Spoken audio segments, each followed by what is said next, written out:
Hello class 8, मैं आपकी teacher Devendra Kaur. आज हम चैप्टर नंबर 7 साइंस का conservation of plants and animals read करेंगे। कंजर्वेशन का मतलब किसी चीज़ को बचाना। किसको बचाना? प्लांट्स एंड एनिमल्स को। तो इस चैप्टर में हम यही रीड करने वाले हैं। चलिए स्टार्ट करते हैं।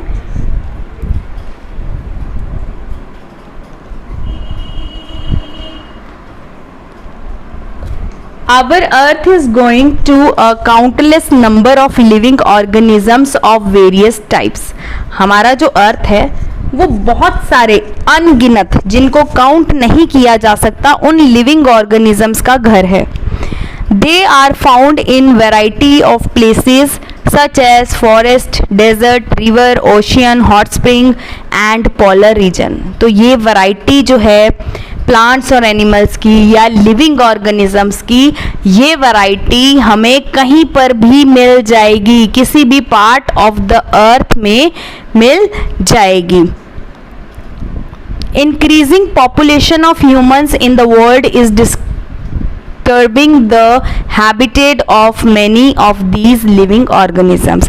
जैसे जैसे ह्यूमन पॉपुलेशन बढ़ती जा रही है तो इन जीव जंतुओं का, इन लिविंग ऑर्गेनिजम्स का रहना मुश्किल होता जा रहा है। इस चैप्टर के अंदर हम लोग डिफॉरेस्टेशन मतलब पेड़ों की कटाई, बायोडाइवर्सिटी जो कि है, बायोडाइवर्सिटी के अंदर आता है कि इन जीव जंतुओं को किस तरह से पहचानें और उनको किस तरह से ग्रुप वाइज रखें, वो बायोडाइवर्सिटी के अंदर आता है। कंजर्वेशन का मतलब बचाना और रीफॉरेस्टेशन का मतलब पेड़ लगाना। तो इन चीज़ों के बारे में और इससे अलावा जो चैप्टर में टॉपिक इंक्लूड हैं इनको हम रीड करेंगे। तो पहले है biodiversity. There are many types of living organisms found in habitat.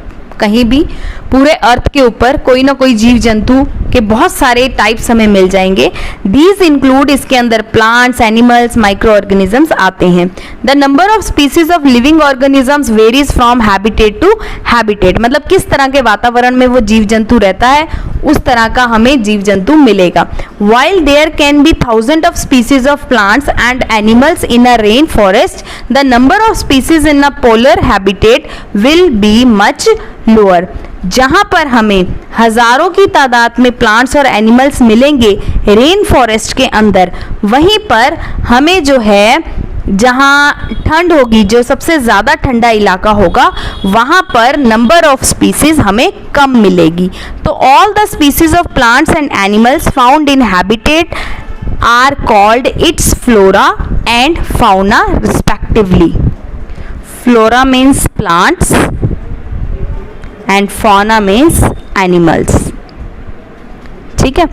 The variety of all kinds of living organisms in a region is called biodiversity.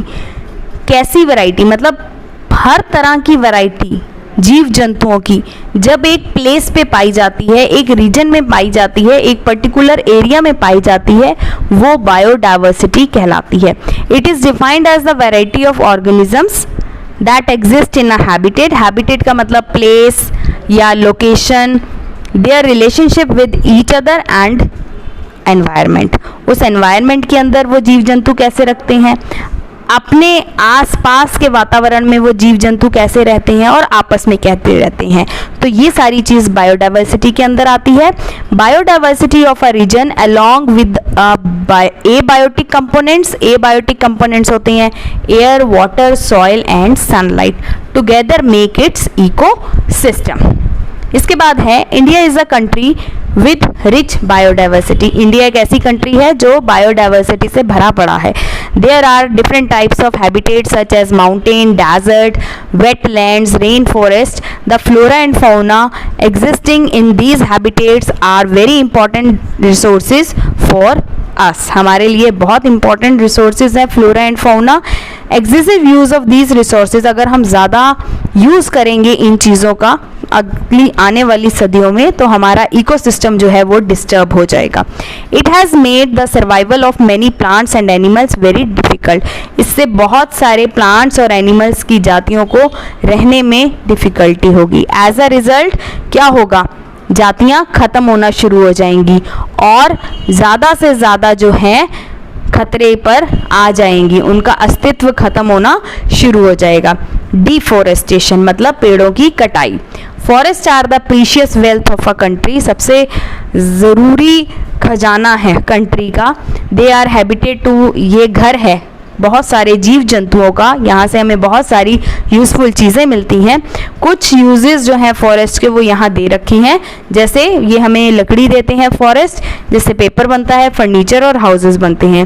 पेड़ फॉरेस्ट जो है प्रोवाइड करते हैं हमें वुड, लकड़ी जलाने के लिए।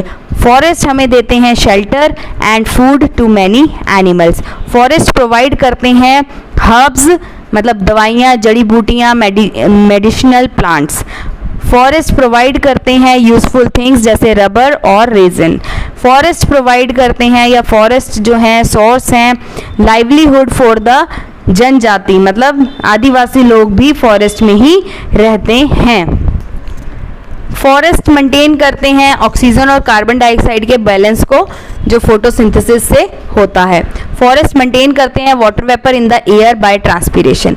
फॉरेस्ट की जो रूट्स हैं, जो ट्रीज की रूट्स हैं, वो होल्ड करती हैं सॉइल को और सॉइल इरोजन मतलब भूमि को, ज़मीन को मतलब ज़मीन को बंजर नहीं बनने देता। सॉइल इरोजन का मतलब होता है बंजर। They help to retain water, जो फॉरेस्ट होते हैं वो रेन वाटर को ज़्यादा से ज़्यादा सोखते हैं, ज़्यादा से ज़्यादा पानी को ऑब्जर्व कर लेते हैं ताकि जो है वाटर टेबल जो है उसका लेवल मेंटेन रहे। ठीक, इसके बाद आते हैं causes of deforestation. The process of continuous degradation of forest habitat due to natural or human related causes is called deforestation। हम लोग अपने फायदे के लिए जब पेड़ काटते हैं और अगर किसी नेचुरल डिजास्टर से जैसे अर्थक्वेक की वजह से या बाढ़ की वजह से पेड़ कट जाते हैं या पेड़ गिर जाते हैं, वो डिफॉरेस्टेशन कहलाता है। मेन रीज़न क्या है डिफॉरेस्टेशन के? क्रिएटिंग ज़्यादा से ज़्यादा लैंड्स कल्टीवेट करना, मतलब उस पर खेती बाड़ी करना। For more food can be product for the increasing population. Creating more space for people to live, लोगों के लिए रहने की जगह बनाना, पेड़ काटना। Requirement of wood for making furniture as a fuel और एज अ फ्यूल, लकड़ी जलाने के लिए यूज़ करना और फर्नीचर बनाने के लिए यूज़ करना, उसके लिए भी पेड़ कट रहे हैं। Overgrazing by cattle, when the cattle graze in the forest, जब भी पशु जो हैं वो जब चारा चरते हैं फॉरेस्ट में जाके, they trample many small plants and eat the rest, they eat all the leaves of the shrubs. तो उससे भी पेड़ों की जो है वो छोटे छोटे श्रब्स खा लेते हैं, छोटे छोटे पेड़ खाते हैं या प्लांट्स को अपने पैरों से कुचल देते हैं, वो और पेड़ बढ़ने नहीं देते। वो भी एक तरह का कॉज है डिफॉरेस्टेशन का। Natural causes such as fire, forest में आग लग जाना या सूखा पड़ जाना। Consequences of deforestation, deforestation disturb, अगर पेड़ काट देंगे तो इकोसिस्टम डिस्टर्ब हो जाएगा, इकोसिस्टम जो है डिस्टर्ब हो जाएगा। It leads to disturb weather, वो वेदर के पैटर्न को भी डिस्टर्ब करेगा और natural calamities such as flood and droughts आएंगे। Few important consequences of deforestation are as follow. पहला, due to falling of trees, पेड़ गिर जाते हैं तो कार्बन डाइऑक्साइड लेस यूज होगी और इंक्रीज हो जाएगा कार्बन डाइऑक्साइड एटमॉस्फेयर के अंदर। इससे क्या होगा? ग्लोबल वार्मिंग बढ़ेगी। ग्लोबल वार्मिंग कार्बन डाइऑक्साइड के बढ़ने की वजह से बढ़ती है। Due to increase in temperature, जैसे जैसे टेम्परेचर इंक्रीज होगा पानी का जो वाटर साइकिल का है जो चक्र है वाटर साइकिल, वो डिस्टर्ब हो जाएगा। सारा जो रेनफॉल है वो डिक्रीज, कम आएगी और रिजल्ट में क्या होगा? सूखा पड़ जाएगा। ड्यू टू डिफॉरेस्टेशन, डिफॉरेस्टेशन की वजह से सॉइल जो है वो लूज हो जाएगी। ठीक है, सॉइल जो है हवा और पानी से बह जाएगी और एक्सेसिव इरोजन, ज़्यादा से ज़्यादा भूमि बंजर हो जाएगी, फर्टाइल नहीं रहेगी और धीरे धीरे जो है वो डेजर्ट में कन्वर्ट हो जाएगा land. This is called known as desertification. Due to forest due to deforestation the natural habitat of many animals and birds get destroyed. अब जब पेड़ कट जाएंगे तो पशुओं का, एनिमल्स और बर्ड्स के रहने की जगह भी खत्म हो जाएगी। Due to decrease in the number of trees, जैसे जैसे पेड़ कम होते जाएंगे, rain water that falls on the ground does not get absorb. अब पानी जब रेन वाटर जमीन पर आएगा, बारिश जब जमीन पर आएगी तो जमीन और पेड़ उस पानी को नहीं पी पाएंगे, ठीक है, और वो पानी अपने साथ मिट्टी को बहा कर ले जाएगा। This excess water also contributes to flood, और इससे फ्लड भी आते हैं। When there are no trees, जब ट्रीज ही नहीं होंगे तो रेन वाटर भी एब्जॉर्ब नहीं होगा, रेन वाटर भी रुकेगा नहीं, और वाटर टेबल, जमीन के अंदर का पानी भी डिक्रीज हो जाएगा। नेक्स्ट पेज की तरफ चलते हैं, वाइल्ड लाइफ। ह्यूमन एक्टिविटीज, हम लोग जितने भी काम करते हैं, also affected the survival of many wild animals. Many of the species are already extinct, कुछ स्पीसीज तो बिल्कुल ही खत्म हो गई हैं, कुछ जो हैं वो कम होती जा रही हैं, और उनके भी अलार्मिंग रेट बज चुके हैं कि ये स्पीसीज खत्म होने वाली है। पॉल्यूशन एडवर्सली इफेक्ट, पॉल्यूशन की वजह से भी प्लांट्स और एनिमल्स की ज़िंदगी इफेक्ट हुई है, उनकी ज़िंदगी पर भी असर पड़ा है। नेचुरल डिजास्टर्स जैसे earthquake, tsunami, floods, droughts, cyclones, ये जो हैं reduce the number of plants and animals in many areas. इन चीज़ों ने भी बहुत सारे प्लांट्स और एनिमल्स जो हैं ख़त्म कर दिए हैं। Human and some natural activities have resulted in increase in climatic temperature। अब जो है जो टेम्परेचर है, क्लाइमेट का जो टेम्परेचर है वो भी बढ़ गया है। This is called global warming and it has affected many species. इस ग्लोबल वार्मिंग की वजह से भी बहुत सारी जातियाँ, लिविंग ऑर्गेनिजम्स की अफेक्ट हुई है। Those who are not able to adjust to the changes, जो जाति या जो लिविंग ऑर्गेनिजम्स अपने आप को एडजस्ट नहीं कर पाते, वो या तो मर जाते हैं या वो धीरे धीरे ख़त्म होना शुरू हो जाते हैं। एक्सेसिव किलिंग ऑफ एनिमल्स, ज़्यादा से ज़्यादा एनिमल्स को मारना उनकी स्किन के लिए, उनके मीट के लिए, उनकी बॉडी पार्ट्स के लिए, वो प्रोसेस कहलाता है पॉचिंग। इट ऑल्सो अफेक्ट, इसकी वजह से भी बहुत सारी लिविंग ऑर्गेनिजम्स खत्म होते जा रहे हैं, जैसे tiger, blue whale extra. In order to maintain the diversity of organism, conservation has to be undertaken. इनको अगर बचाना है तो इनके बचाव के लिए कुछ स्टेप्स उठाने पड़ेंगे।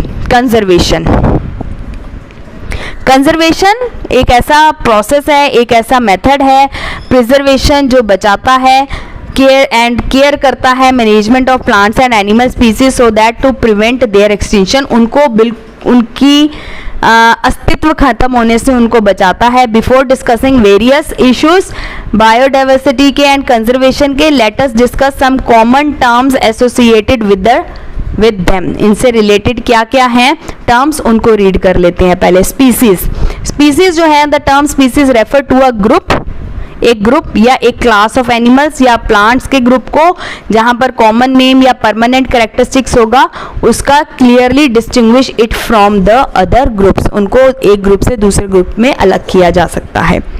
हैबिटेट एक नेचुरल एनवायरनमेंट है प्लांट्स और एनिमल्स का, जहां पर वो रहते हैं, जहां पर वो रिप्रोड्यूस करते हैं, जहां पर thrives naturally, it is known as habitat. तो यहाँ पर थ्राइव का मतलब है फलना फूलना, ठीक है, बढ़ना, फलना। हैबिटेट एक ऐसा एरिया होता है। एंडेमिक स्पीसीज, प्लांट्स और एनिमल्स की वो जातियां जो confined to species geographical area are called endemic species. For example, Asiatic lions are endemic to Gir national park in Gujarat. ऐसे प्लांट्स और एनिमल्स जिनको एक लिमिटेड एरिया के अंदर, जियोग्राफिकल लिमिटेड एरिया के अंदर रखा जाता है।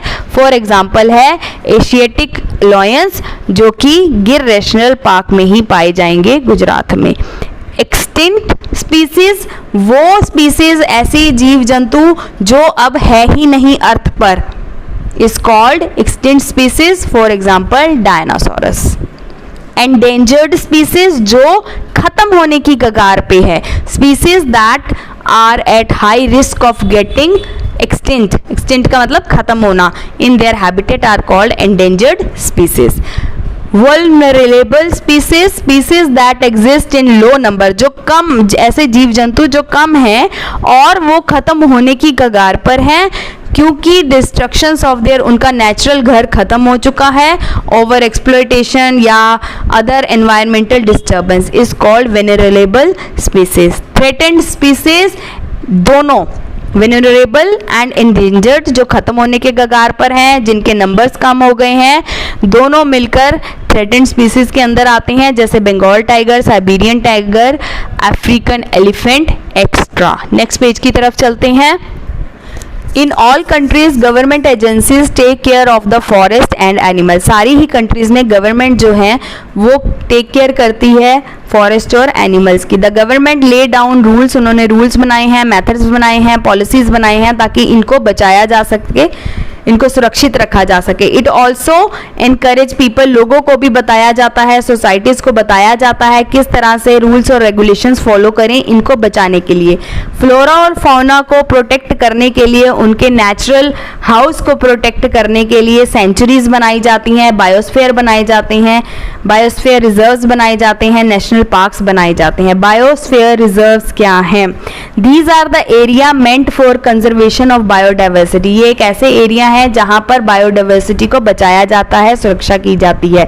Biosphere is a large area, बहुत बड़ा एरिया होता है जहां पर प्लांट्स और एनिमल्स के रिसोर्सेज, वाइल्ड लाइफ और ट्रिबल मतलब आदिवासी लोग रहते हैं, उन वो एरिया प्रोटेक्टेड होता है by the government. Forest reserve क्या होता है? ये एक ऐसे बड़े एरियाज हैं जिनको कवर किया जाता है, बचाया जाता है, protected from the human exploitation, means लोग इनको बर्बाद ना करें, ऐसा फॉरेस्ट रिजर्व एरिया होता है। These areas have been reserved so far to prevent, यहाँ पर पेड़ नहीं कटते, protect food and shelter meant for wild life, wild life के लिए फूड और शेल्टर को मेंटेन किया जाता है, और ज़्यादा से ज़्यादा पेड़ लगाए जाते हैं, रिफॉरेस्टेशन। वाइल्ड लाइफ सेंचुरीज क्या होता है? ये प्रोवाइड करता है सुरक्षा and suitable giving condition to wild animals. इसके अंदर किलिंग मतलब पशुओं को मारना या उनको पकड़ना रिस्ट्रिक्ट होता है, मनाही होती है। Some of the threatened wild animals such as marsh crocodiles, घड़ियाल, black buck extra are protected and preserved in our wildlife sanctuaries, इनमें इनको बचाया गया है। नेशनल पार्क्स, ये जो है बड़े बड़े एरियाज हैं, diverse enough to protect the whole set of ecosystem, they preserve flora, fauna, landscape and historic objects of an area. National park के अंदर इन सब को बचाया जाता है। और इसका नेक्स्ट एग्जाम्पल जो है पेज पर है, Satpura national park is the first reserve forest of India. There are about 100 national parks in India, 100 national parks हैं इंडिया के अंदर, और पहला ये है Satpura national park. Zoological parks and botanical gardens, zoos, zoo गए हो, चिड़ियाघर, play an important role in creating awareness about the need of the conserve nature, इसीलिए लोगों को वहाँ बुलाया जाता है, लोग जाते हैं तो उनको बताया जाता है किस तरह से आप इन जानवरों को खत्म होने से बचा सकते हैं। Few of the zoo serves as breeding centers for some rare and endangered animals. Botanical gardens क्या हैं? इनको एस्टैब्लिश, इनको बनाया गया है ताकि बचाया जा सके rare and threatened plants and species को, ठीक है। बायोटेनिकल गार्डन मीन्स जहाँ पर पेड़ पौधों की पढ़ाई की जाती है, उनके बारे में सीखा जाता है, पेड़ पौधों के बारे में उनको कैसे बचाना है, तो स्टडी ऑफ प्लांट्स कह सकते हो। और these also serve as seed bank and have reserve of seeds of several species of plants, यहाँ पर बहुत सारे तरीके के बीजों का एक बैंक है, बैंकों को ये देते हैं, बीज देते हैं, और जहाँ पर बीज अलग अलग प्लांट्स की बहुत सारी वैरायटी है उनके बीज की। Project tiger, one of the largest conservation program in India is project tiger. Tiger को बचाना प्रोजेक्ट सबसे बड़ी कंजर्वेशन प्रोग्राम है, सबसे बड़ा सुरक्षा का प्रोग्राम है इंडिया के अंदर, which was launched in April 1973। The idea, इस प्रोजेक्ट को बनाने के पीछे का जो आइडिया था वो सिर्फ ये था कि आइडेंटिफाई करना और list the sites that were natural habitats of tiger and devising the ways of restoring them so as to protect India national animal from getting extinct. मतलब इंडिया का जो नेशनल एनिमल है टाइगर, उसको बचाना, उसके habitat को बचाना, और जिस जिस जगह पर वो पाए जाते हैं उन एरियाज को बचाना। इन द बिगिनिंग 9 साइट्स, शुरू में 9 ऐसी जगहें थी, were identify all over the India जहां पर टाइगर्स को बचाया गया। ओवर द ईयर्स, जैसे जैसे साल बढ़ते चले गए, the project was help to in the recovery of the habitat and धीरे धीरे इंक्रीज हो गए number of tigers population in the reserve areas. Red data book, IUCN full form है international union for conservation of nature and natural resources, work towards assessing the global conservation plants of animals and species. एक ऐसी संस्था जो काम करती है global, मतलब पूरे संसार, पूरे वर्ल्ड के कंजर्वेशन स्टेटस को नापती है प्लांट्स एंड एनिमल्स की जातियों का। It maintains a comprehensive list, इन्होंने लिस्ट बनाई है पूरी, known as IUCN red list of threatened species. The species are classified into 9 categories. ये जो स्पीसीज हैं इनको ये 9 कैटेगरीज में बांटा गया है, नीचे देख सकते हो ये 9 कैटेगरीज में बांटा गया है। इनके अंदर इनका बायोडाटा या इनका नंबर रखते हैं। नंबर मीन्स कितनी जातियां रह गई, कितनी खत्म होने वाली है, ये सारा हमने पीछे डिफाइंस रीड करा था, ठीक है। तो इनके अंदर इनका डाटा फिल किया जाता है पूरा। Few of the animals listed in red list are blue whale, कुछ एनिमल्स को रेड लिस्ट के अंदर कर दिया गया है, जैसे blue whale, African elephant extra. IUCN also publish a catalog, उन्होंने एक कैटलॉग भी बनाई है, एक बुक भी बनाई है जिसको रेड डाटा बुक भी बोला जाता है, जिसके अंदर लिस्ट है रेयर स्पीसीज की और ऐसी स्पीसीज की जो डेंजर ऑफ एक्सटिंक्शन पर हैं, जिनकी खत्म होने की कगार पर हैं। जो माइग्रेशन, ऐसे बर्ड्स या एनिमल्स जो एक जगह से दूसरे जगह पर जाते हैं।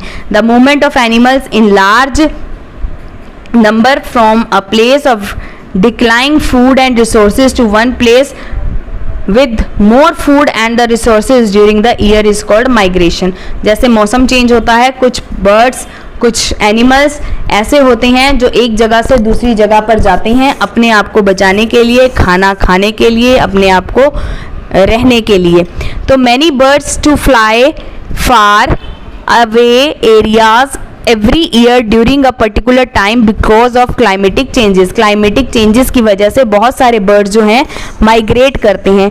they flying, वो उड़ते हैं for laying eggs as a weather in their natural habitats become unsuitable। तो वो बच्चे देने के लिए, अंडे देने के लिए दूसरी जगह पर जाते हैं। These birds cover long distance, ये birds उड़कर लंबे डिस्टेंस को कवर करके दूसरी जगह जाते हैं और इन बर्ड्स को माइग्रेटरी बर्ड्स बोलते हैं। For example Siberian crane. Recycling of paper, the process of recycling of paper is one of the way of conserving trees. Trees को बचाने का ये भी एक प्रोसेस है, recycling paper. It takes 17 full ground trees to make 1 ton of paper. 1 ton paper बनाने के लिए, टन का मीन्स 1000 किलोग्राम। 1 टन मतलब 1000 किलोग्राम पेपर बनाने के लिए 17 अच्छे खासे ग्राउंड ट्रीज लगते हैं। Therefore there is a need to save paper, इसलिए पेड़ों को बचाना चाहिए। Paper can be and should be recycled. Paper recycled ही होने चाहिए। बाय रिसाइकलिंग इसमें ऐड कर सकते हैं, ट्रीज बचा सकते हैं, एनर्जी सेव कर सकते हैं, जिसके अंदर पानी which is required for manufacturing paper, पानी भी बचता है। Waste paper can be made into useful products जैसे packaging, writing paper extra. Reforestation means पेड़ लगाओ। रिफॉरेस्टेशन एक ऐसा प्रोसेस है जो restocking of the destroyed forest by planting new trees, नए पेड़ लगाने से जो डिस्ट्रॉय फॉरेस्ट हो गए हैं उनको हम दोबारा रीन्यू कर सकते हैं। The trees planted should be of the same species which are found in that forest, एक फॉरेस्ट में जिस तरह के पेड़ पाए जाते थे वही पेड़ दोबारा वहां लगाने चाहिए। नेचर के अंदर reforestation take place on its, reforestation अपने आप भी होता रहता है। तो यहां पर जो है आपका चैप्टर नंबर